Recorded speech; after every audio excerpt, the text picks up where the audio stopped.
Well, during his last global tour, he performed to more than 3 million fans. And while he's been quiet of late, he's certain to make a huge impression when he performs at the Arias later tonight. He is Mr. Robbie Williams. Hello. Rob, pleased to meet Rob, you. nice to meet you, Layla. Where am I going here? You're going here, yes. Okay, hi mate. Nice to meet you, mate. And you. Hi lads. Hey guys. Hello, hello.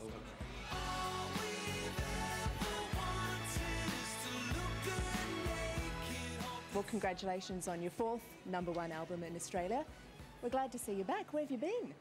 I've been away for a few years, and what have I been doing? Been writing the album, travelling, looking for UFOs. Found any? Couple of things I couldn't explain. Did a lot of travelling, fell in love, spent a lot of time with the missus, watched a lot of TV, ate a lot. That's about it. Beard. Grew a beard, lovely, lovely beard.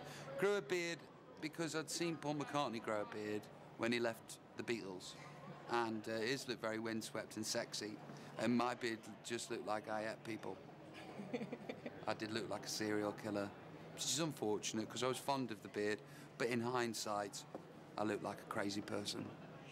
How would you say you're different from the last time we saw you in Australia, which was the end of that mammoth tour? Yeah, how would I say? Well, probably about 20 pounds heavier. Happier? Yeah. Older, maybe a little bit wiser. I'm not sure. Yeah, the difference is I'm probably happier, yeah.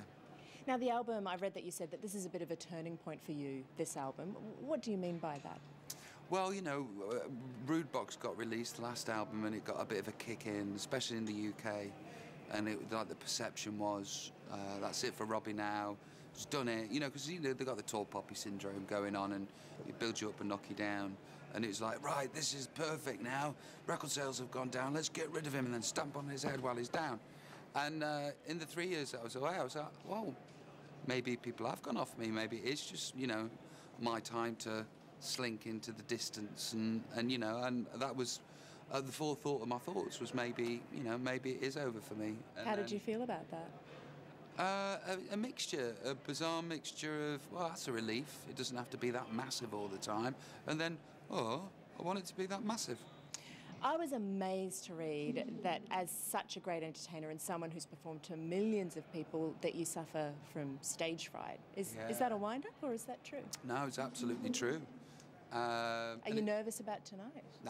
No, because it's just 3.5 minutes of fannying about. You know, I don't have to hold 80,000 people in the palm of my hand and entertain them. You know, it's just me going up, singing a few words and pulling a few poses and being a pop star, so that's not a problem. But it's like, you know, I mean, we sold 3.6 million tickets for the tour, the last tour. That's just a lot of people.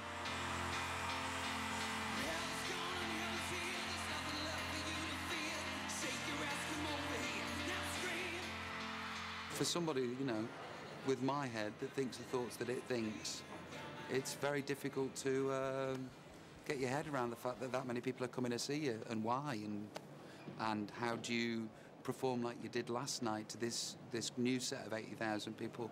It just got a bit overwhelming, and in the process, I've always been unconfident, but when I'd say I'm unconfident, people wouldn't believe me because of how cocky I look. So how does the stage fright show itself? I don't think it does, actually. It's just deep down inside. Yeah, but I did a nice gig here last night. 1,700 people, sweaty dirt box club. It was lovely, really cool. People were very receptive, and you know, the audience were very charming and loving. There was a lot of love in the room. And so speaking of love, you're all loved up. You talk about the missus. Tell us about her. Ida is Turkish, American, Muslim, Jew, comedian, trained to be a lawyer, dropped out to be an actress comedian.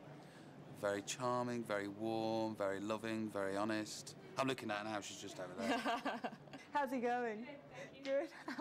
She's my beau, and she looks after me and I look after her. Does happiness and does Ida influence your music, do you think? Yeah, well, I wrote a song about her on this album, and it's the first love song. There was talk of perhaps a premonition from Ida that you might settle down here. Something like that? Yeah, we love it here, don't we, Bab? Yeah, it's a place that we feel that we'll end up. It feels like home. I would be proud to live in this country. It's effing amazing. It's a big perception here, I don't know about elsewhere, that you're a bit of a wild man. You still got that wild man in you, or do you think that that's... It's great that people think that, but I'm not really. I don't know, compared to what? What's a wild night for you at home these days? Game of Scrabble, I'm a celebrity, get me out of here, hot chocolate, good night. Is that on for tonight? Yeah, it is, yeah. Well, enjoy. Thank you very much. Thanks Robbie. very Looking much. forward to the show. Thank you very much. Cheers.